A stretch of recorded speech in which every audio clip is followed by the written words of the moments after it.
اور اٹیک کر کے وہ اپنا افغانستان نہیں چلا جاتا ہے، اور افغانستان سے جو افغان طالبان ہیں وہ ان کو سپورٹ نہیں کر رہے ہیں. یہ بہت سیریس معاملات ہیں. تو لاہور میں تو یہی پریشانی ہے کہ کرنا کیا ہے. ہم کس تک افغانستان کو کہ اس دیکھیں ابھی تک افغانستان نے کوئی آپ کہہ سکتے ہیں ایکشن نہیں لیا ہے گل بہادر کے خلاف، جس کی ویڈیو سامنے آئی ہے. ایکشن فوری لینا ہوگا. ٹھیک ہے، یو آر رائٹ. وہ جب ہم کہتے ہیں ان کو کہ آپ وہاں سے وارداتیں، اور یہ وہ کہتے ہیں جناب آپ اپنے ملک کو ٹھہرے، ہماری طرف سے کچھ نہیں ہو رہا ہے. یہ بہت یہ لاہور میں سوچ آ رہی ہے کہ ہم افغانستان کے اس رویے کو کب تک برداشت کر سکتے ہیں. صحیح. اچھا جی، مجھے ہمایوں صاحب یہ بتائیے گا، جس طرح آغا صاحب یہ فرما رہے ہیں کہ وہ کہیں پہ بھی واقعہ ہو، ڈیفینیٹلی اس کے اثرات تو کراچی تک بھی جائیں گے، اس کی منڈیوں تک بھی جائیں گے، معاشی ہب ہے لاہور تک بھی جائیں گے، دیگر علاقوں تک بھی جائیں گے. تو اس موقع پر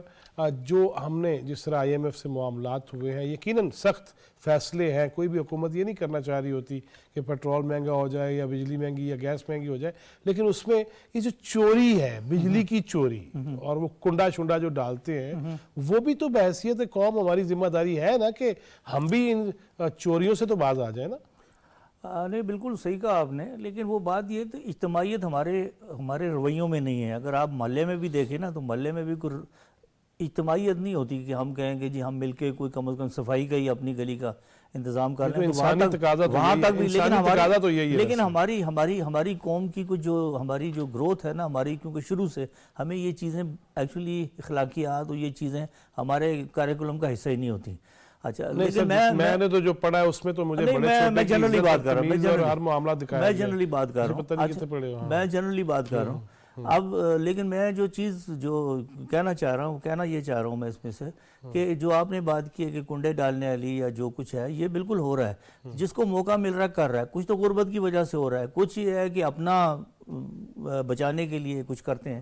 لیکن اب اس کا روکنا ضروری ہے. اب روکنے کا طریقہ کار کیا ہے؟ ابھی یہ جس طریقے سے ہمارے جب وبڈا تھا، وبڈا کو کمپنیوں میں تقسیم کیا گیا اور اس وقت یہ کہا گیا کہ جی اس کی بڑی افیکٹو ہو جائے گی، اس سے ان کی افیکٹو ہو جائے گی. پھر یہ کہا تھا کہ یہ بڑی انڈیپینڈنٹ ہوگی، اٹانومس ہوگی، ان کا اپنا اختیار ہوگا وغیرہ وغیرہ، لیکن وہ بھی نہیں ہو سکا. اچھا، اب یہ چیز یہ تھی کہ یہ یا تو کیا جاتا ہے، ان کو پرائیویٹائز کیا جاتا. اگر پرائیویٹائز سے بھی زیادہ جو امپورٹنٹ جو آسان تھا، ہم اس سلسلے میں ہماری اپنے فورم کی طرف سے ہم حکومت سے بار بار کہہ چکے ہیں، کئی سالوں سے کہہ رہے ہیں کہ اس کو آپ ایک آرڈر کے تحت نہایت آسان طریقہ کار ہے اس کا یہ ہے کہ اس کو پروونشل حکومتوں کو دے دیا جائے. اگر آپ پروونشل حکومت کو اس کو دے دیں گے تو صوبائی حکومت جو ہے نا، سب سے زیادہ جو ایک سٹڈی ہوئی تھی وہ یہ ہوئی تھی کہ سب سے زیادہ جو ڈیفالٹ ہوتا ہے وہ صوبائی حکومت کے اپنے محکمے بھی ہوتے ہیں جن کی ڈیفالٹ ہوتا ہے. اور دوسرا یہ ہوتا ہے اس کے اندر یہ ہوتا ہے کہ لوکل جو سطح کے اوپر جو لیڈرشپ ہوتی ہے وہاں کی، وہ اس کو اپنے عوام کو ان کو علاقے کے حلقوں کو کرنے کے لیے جہاں سے کہ فیڈر کو بند کیا جاتا ہے کہ چوری کی وجہ سے وہاں بھی پہنچ جاتے ہیں اور وہاں ان میں انٹرفیرنس کرتے ہیں. پھر ان کے پاس اپنی پولیس ہوتی ہے، ان کے پاس پٹواری تک اپنا ہوتا ہے. تو جو افیکٹو ہو سکتا ہے صوبائی حکومت بجلی کے بل لینے کے لیے، وہ کوئی اور نہیں ہو سکتا. اور اس کے لیے کسی مہارت کی ضرورت نہیں. یہ کہا جاتا ہے کہ جی اس کو مہارت کی ضرورت ہے، ان کے پاس جی اس کی ایکسپرٹی نہیں. پہ ایکسپرٹی یہ پوری کی پوری کام تو کمپنی نہیں کرنا. یہ کمپنی مثلاً یہ جو لاہور لیسکو ہے وہ لاہور پنجاب کو چلی جائے گی، پشاور والی فرنٹیئر اسی نے کام کرنا، صرف اس کی رپورٹنگ وہ ہوگی. تو اس سے یہ جو آپ نے بتائی نا بات، یہ کنڈا کیسے کیا جائے اور یہ کیا جائے، تو یہ معاملات ہو سکتے ہیں. لیکن یہ ہے کہ اگر آپ یہ سمجھیں کہ لوگ خود بخود ٹھیک ہو جائیں گے تو ایسا کبھی بھی نہیں ہوگا. ہاں جی، نذیر صاحب یہ کہہ رہے ہیں کہ صوبائی حکومتوں کا سبجیکٹ بنا دیا جائے اور لوگ خود ٹھیک نہیں ہوں گے. لوگ نہیں ٹھیک ہوں گے تو پھر کیسے ٹھیک کریں گے؟ اور پھر جس طرح یوسف زئی صاحب کہہ رہے ہیں کہ ادھر کی تو حکومت ہی وہ دوسری ڈگر پہ ہے، تو کیسے وہ اس پہ قابو پا لیں گے؟ پہلے ہی وہ پہنچے تھے وزیر اعظم صاحب کے پاس کہ جی سانو پیسے دیو جی، بڑا مسئلہ خراب ہے. یہ ہمارے بھائی عقیل یوسف زئی کی ہی سٹوری تھی کہ گزشتہ کے پی حکومت جو تھی وہ باقاعدہ طالبان کو بھتہ بھجواتی رہی ہے، اور مطلب کہ اور اس کا اعتراف not less than chief minister کے لیول سے کیا گیا کہ تو ہاں تو پھر کیا ہے. ٹھیک ہے، میرا مطلب ہے کہ یعنی کہ اس کے دو پہلو ہیں. ایک حکومت اتنی کمزور تھی اور اتنی اس کی ریٹ ویک تھی کہ اس کو ایک گروہ جو ہے مسلح گروہ دھمکی دیتا تھا اور اس کا سربراہ جو ہے وہ ان کو ایک مخصوص رقم بھجوا دیتا تھا، وزراء تک بھی اس کے اندر ہم نے دیکھا کہ ان کے نام بھی آئے۔ دوسرا اس کا اور بھی پہلو ہے، اور وہ پہلو یہ ہے کہ جس طرح وہ جتھا بردار جو ہیں یا جو ہتھیار بردار جو ہیں نان سٹیٹ ایکٹر جو ہیں وہ اس ایک مخصوص پارٹی کے لیے روح عمل آتے ہیں، اور جس طرح کے پی کے الیکشن کے اوپر ادھر سے مبارکبادوں کی برساتیں آتی ہیں اور جس طرح وہ اس کو یولوجائز کرتے ہیں، اس پہ خوشی مناتے ہیں، تو یہ بھی ایک ہو سکتا ہے کہ اس طریقے سے اپنے ایک آرمڈ گروپ کو سٹرونگ کیا جا رہا ہو، سٹرینتھن کیا جا رہا ہو۔ اس کے اوپر ہمارے وفاق کو بھی اور صوبے کی بات کی کیئر ٹیکر حکومت کو بھی غور کرنے کی ضرورت تھی، اس کا جائزہ لینے کی ضرورت تھی کہ دیکھیے سوشل میڈیا کے لوگوں کو انفلوئنسر کے طور پہ بھرتی کر کے اور صوبے کے خزانے سے تنخواہیں دے کر آپ کو اور مجھے گالیاں دینے کے اوپر لگا دیا گیا ہے، ایک نسل تباہ و برباد کر دی گئی ہے۔ اور دوسری طرف ہم یہ دیکھتے ہیں کہ ہمیں یہ صورتحال نظر آتی ہے کہ جناب منسٹر اور چیف منسٹر بھی یہ کہتے ہیں کہ وہ اپنی حکومت کے برقرار رکھنے کے لیے یا اس کے خلاف اٹیک نہ ہونے دینے کے لیے کسی کو کوئی رقم بھجوا رہے تھے۔ تو اس طرح اگر اس طرح دیکھا جائے تو پھر یہ ادارے صوبوں کے حوالے کرنا بھی کوئی محفوظ رستہ نہیں ہوگا۔ وہاں پہ ایک مضبوط وفاق کے لیے اور مضبوط صوبوں کے لیے، انڈیپینڈنٹ صوبوں کے لیے کہ کوئی ان کے وسائل کو اپنے مقاصد کے لیے استعمال نہ کر جائے، ان اداروں کو بھی ایز اے انسٹیٹیوشن اپنے پاؤں پہ کھڑا کرنا ہوگا اور انہیں دینا ہوگا۔ یہ نہیں ہو سکتا کہ 55% چوری ہو جائے بجلی اور اس کے بعد پھر آپ وفاق کی طرف منہ کریں اور انہیں کہیں کہ یہ 55% تو چوری ہو گئی ہے، اب آپ ہمیں اضافی گرانٹ دے کے اس کو پورا کر دیں۔ وہ 55% پھر صوبے کے بجٹ سے پوری ہوگی نا، تو وہ جو کچھ نظر آتا ہے اس کا نتیجہ پھر یہ نکلتا ہے کہ جناب زیادہ بہتر ہے کہ یہ ادارے جو ہیں رضی صاحب مجھے یہ بتائیں کہ یہ ذرا آپ نے شروع میں بات کی کہ ہندوستان میں الیکشنز ہیں اور وہاں وہ اپنے بینر بڑے کرنے کے لیے اور نعرے لگانے کے لیے اور تقریریں کرنے کے لیے انہیں شوشوں کی ضرورت ہے، لیکن یہ رشیا میں جو ہوا اور اس کے بعد پھر آج وزیر خارجہ اسحاق ڈار صاحب سے روسی سفیر کی ملاقات، یہ ساری صورتحال کو کیسے دیکھ رہے ہیں؟ دیکھیے یہ بہت بڑا کینوس ایکسپینڈ کرتا جا رہا ہے۔ آپ نے دیکھا غزہ کے اوپر اقوام متحدہ میں امریکہ نے پہلی مرتبہ جب سے غزہ میں قتل و غارت گری شروع ہوئی ہے، پہلی مرتبہ امریکہ نے اسرائیل کا ساتھ دینے سے انکار کر دیا اور اسرائیل نے امریکہ کے دورے پہ جانے والا اپنا وفد جو ہے وہ بھی روک لیا، انہوں نے کہا کہ اب وہ ہمارا ساتھ چھوڑ گیا ہے۔ دوسری طرف ہم دیکھیں تو یوکرین کے اوپر جو رشیا نے پچھلے 3 دن سے قیامت اٹھائی ہے اور جس طرح اس کے 3 شہروں کو ٹارگٹ کر کے ایک تو تقریباً انہوں نے لے بھی لیا ہے ان سے، اور انہوں نے ایک نیا جواز تلاش کر لیا، اور ادھر سے جرمنی اور فرانس نے اپنی فوجیں فزیکلی یوکرین میں اتارنے کا اعلان کر دیا ہے۔ تو یہ ہم مستقبل کے اندر نیٹو ورسز رشیا کا ایک شو ڈاؤن ہونے کے لیے دیکھ رہے ہیں۔ اس پس منظر کے اندر کچھ ہمارے علاقے کے اندر خود ساختہ تھانے دار جو اپنے آپ کو سمجھتے ہیں، انہوں نے بھی سمجھا ہے کہ اس تندور کے اندر اپنیاں بھی روٹیاں لا لیں، ٹھیک ہے، مطلب یہ تندور جو تپا ہے جنگ کا، اس کے اندر ہم بھی کو اپنے سکور سیٹل کر لیں، اور یہ سیٹل سکور ہوں یا نہ ہو، یہ سرجیکل سٹرائک، وہ سرجیکل سٹرائک تو وہ ہوتی ہے نا سرجیکل سٹرائک ہے، وہ سرجیکل سٹرائک کر کے تو اپنے وہاں پہ الیکشن کے اندر نعرے مار لیے جائیں، تو یہ بڑی کمپلیکس سچویشن ہے۔ آپ یہ بھی دیکھیے کہ گزشتہ 72 گھنٹوں کے اندر انڈیا نے چائنا کے بارڈر کے اوپر اپنے فوجی 9000 سے بڑھا کے 19000 کر دیے، یعنی 10000 کی ڈپلوائمنٹ انہوں نے اور بھیجی ہے، اور یہ وہ فوجی ہیں کہ جو بوقت ضرورت پاکستان کی ایل او سی کے اوپر بھی موو کیے جا سکتے ہیں۔ تو یہ سچویشن ہے۔ ہم نے جیسے ہی سی پیک کی بات کی ہے، کسی کو کہیں نہ کہیں بیٹھے ہوئے، بھلے وہ مشرق میں بیٹھا تھا، بھلے وہ شمال مشرق مغرب میں بیٹھا تھا، اس کو آگ لگ گئی ہے۔ مطلب مجھے تو یہ لگ رہا ہے کہ جیسے ہی حکومت نے کہا کہ ہم سی پیک کا دوسرا مرحلہ شروع کریں گے جس کے تحت چائنا کی آٹو انڈسٹری اور کچھ ٹیکسٹائل انڈسٹری پاکستان میں آئے گی, اور اس کچھ کا مطلب کم از کم 10 لاکھ جابز ہے پاکستان کی موجودہ معیشت کے اندر. اس کچھ کا مطلب پاکستان کے بیلنس آف پیمنٹ کو بہتر کر دینا ہے. یہ چیزیں جب جیسے ہی سامنے آتی ہیں ہم دیکھتے ہیں کہ ادھر سے بھی تکلیف شروع ہو جاتی ہے اور یہ ادھر سے بھی تکلیف شروع ہو جاتی ہے. یہ بات جو ہے وہ سمجھانے کے لیے زیادہ تشریح کی ضرورت نہیں ہے. ہاں جی, اچھا جی یوسف زئی صاحب, رئیس صاحب کہہ رہے ہیں بات سمجھنے کے لیے کوئی زیادہ, وہ میں نے آپ کے پروگرام میں بھی کہا تھا نا کہ وہ بندے ڈھونڈے, کردار ڈھونڈ لیں. شورش کشمیری کی وہ جو پہلے 1960 کی دہائی میں جو لکھ گئے تھے, تو بندے تو ڈھونڈنا آسان نہیں ہو گیا کافی یوسف زئی صاحب؟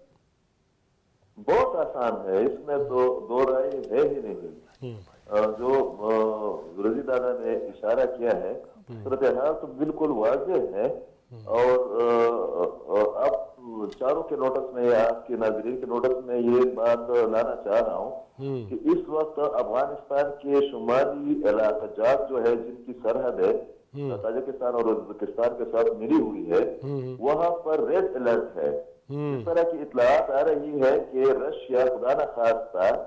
یہ جو آقا صاحب نے اشارہ بھی کیا اور بہت تفصیل سے بات بھی کی, ٹو دی پوائنٹ بات بھی کی, کہ رشیا شاید کہ داعش والے لنک کو استعمال کر کے اس کو جو زخم لگایا گیا ہے, رشیا تو امریکہ کی طرح نہیں ہے نا, رشیا تو اس والے گیم میں بہت سینسٹیو ہے. اور یہ بہت عرصے سے ٹوٹر صاحب خود جو ہے نا اشارہ بھی کر رہے تھے کہ اگر افغانستان اور سنٹرل ایشین اسٹیٹ سے داعش یا القاعدہ یا طالبان جیسے لوگوں نے اپنی سرگرمیاں ختم نہیں کی, تو یہ امریکہ 2 سال پہلے انہوں نے دھمکی دی تھی, ایران نے بھی دھمکی دی تھی کہ ہم ان علاقوں کو نشانہ بنائیں گے. اس وقت صورتحال یہ ہے کہ وہاں پر ریڈ الرٹ ہے کہ خدا نہ خواستہ رشیا اس والے صورتحال یا ماسکو کے جو واقعہ ہے اس کے بعد جو ہے نا افغانستان پر فضائی حملہ نہ کرے. اور آپ کو یہ بھی یاد ہوگا کہ اس سے پہلے رشیا نے اسی پیوٹن صاحب نے جب یہ والی دھمکی دی تھی, یہ 2-3 سال پہلے کی بات ہے, تو اس کے ساتھ یہ بھی کہا تھا کہ ہمارے پاس ایویڈنس ہے کہ داعش کو CIA فنڈنگ کرتی ہے. اب اس کمپلیکس سے جو ایک کمپلیکس تو ہے ہی, مگر پاکستان کا رول تو بہت کلیئر ہے. پاکستان کے اندر اس وقت جو TTP کا رویہ کر رہی ہے, اس کے پیچھے افغانستان کی حکومت نے شامل حقانی نیٹورک کا بہت کلیئر کٹ تھا کہ اس میں مزید جو ہے نا اگر مگر چونچے چنانچے کی ضرورت ہی نہیں ہے. بلوچستان کے اندر جو DLA کی شکل میں حملے جاری ہے, ان کے پاس وہ ہتھیار ہے جو کہ امریکہ چھوڑ کر ادھر سے گئے تھے. ہم دیکھ رہے ہیں نیشنل میڈیا پر کہ بھائی جو بلوچ علیحدگی پسند ہے ان کے درمیان, انڈیا کے درمیان اور TTP کے درمیان ایک اتحاد ہو گیا ہے پاکستانی فورسز کے خلاف. اور اس میں رضی دادا نے اشارہ بھی کیا, بہت آپ نے شورش کشمیری صاحب کی بات کی, یہ صحافت کے حساب سے, کرنٹ افیئر کے حساب سے ایک چھوٹی سی کتاب ہے 2004 میں وہ شائع ہو گئی ہے, ایک ڈپٹی ڈائریکٹر تھا را کا, اس کتاب کا نام ہے مشن را. دیو صاحب ان کے رائٹر ہے, اور ابھی 2-3 انٹرویو میں ان کو دیکھا کہ وہ کہہ رہے کہ بھائی ہم افغانستان کے اندر پشتون نیشنلسٹوں پر اور بلوچ نیشنلسٹوں پر اتنی انویسٹمنٹ کر دے رہے ہیں. اب اس قسم کے ہوتی ہوئی بھی جب آپ بلوچستان اور خیبر پختونخوا کے معاملات کو صرف صوبائی ایک ایشو سمجھ کر پاکستان کی سلامتی کو داؤ پر لگانے والی پالیسی اپنائیں گے یا اس طرح کا رویہ رکھیں گے, تو وہاں پر ان کے لیے ایک ہی بات آتی ہے کہ بھائی آپ پاکستانی ہو کے نہیں ہو. میرے خیال میں ان لوگوں سے تو نمٹنے میں مزید کسی تاثیر کا جو ہے کوئی تاخیر نہیں کرنی چاہیے, تاخیر نہیں کرنی چاہیے. ٹھیک ہے, ٹھیک ہے, ٹھیک ہے. اعلیٰ اقرار ہارون صاحب مختصراً جواب دیجیے گا, یہ بتائیے گا جس طرح پوری بات یوسف زئی صاحب نے بھی کی اور رضی صاحب نے بھی کی, اب یہ بتائیے کہ اگر رشیا کی طرف سے اپنے ملک کے دفاع کے لیے یا اپنے ملک میں تخریب کاری اور دہشت گردی کرنے والوں کے خلاف فیصلہ ہوتا ہے, کوئی ایکشن ہوتا ہے, ادھر سے ہمارے ملک میں بار بار ہم انہیں یہ کہہ رہے ہیں کہ دیکھو یہ ثبوت ہے, یہ ثبوت ہے, اس کے باوجود اگر وہ ادھر بھی دھیان نہیں کرے, تو کیا مشورہ دیں گے آپ طالبان اور جو حکومت ہے کہ ان کو کہ کیا کرنا چاہیے؟ ہم بھی تو اب پیچھے نہیں ہٹ سکتے نا.